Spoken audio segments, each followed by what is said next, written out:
আমার মনে হয় না এর আগে কোন পুলিশ মন্ত্রী বা মুখ্যমন্ত্রী এই ধরনের পীড়িত পরিবারের কথা শুনেছেন বা বলেছেন। আমি এটা মনে করি এটা ডিউটি, আগের লোক করেনি বলে যে আমি করব না তা না। আমি এখানে এমপি এমএলএ পলিটিক্যাল পার্টিকে ডেকেছিলাম। এমপি সায়নী ঘোষ তিনি মিট করেছেন, মাননীয় বিধায়ক প্রাক্তন স্পিকার বিমান ব্যানার্জি মিট করেছেন। 1-to-1 কথা হয়েছে, সেটা আমি বাইরে বলবো না। আমার মনে হয়েছে তারাও স্যাটিসফাইড।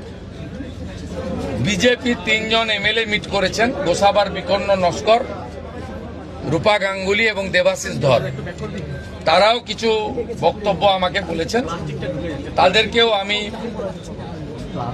সরকার এবং পুলিশের কতটা প্রোগ্রেস হয়েছে ব্রিফ করেছি।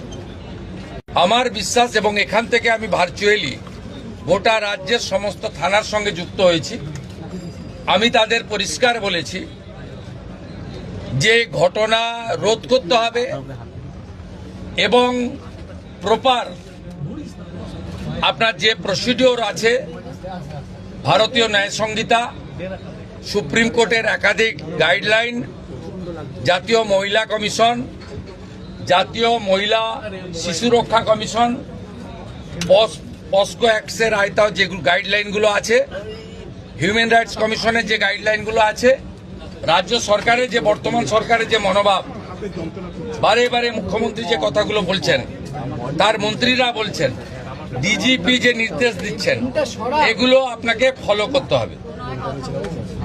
আমরা পুরো বিষয়টা দেখেছি। এখানে মিসিং ডায়েরি হয়েছে আগের দিন রাত্রিবেলা 11:50 PM। তারপরে ক্রমান্বয়ে যে ঘটনাগুলো হয়েছে মিনিট টু মিনিট আমি প্রাইমারি অ্যানালাইসিস করেছি। সূর্যপুর থানার ক্যাম্প ইনচার্জ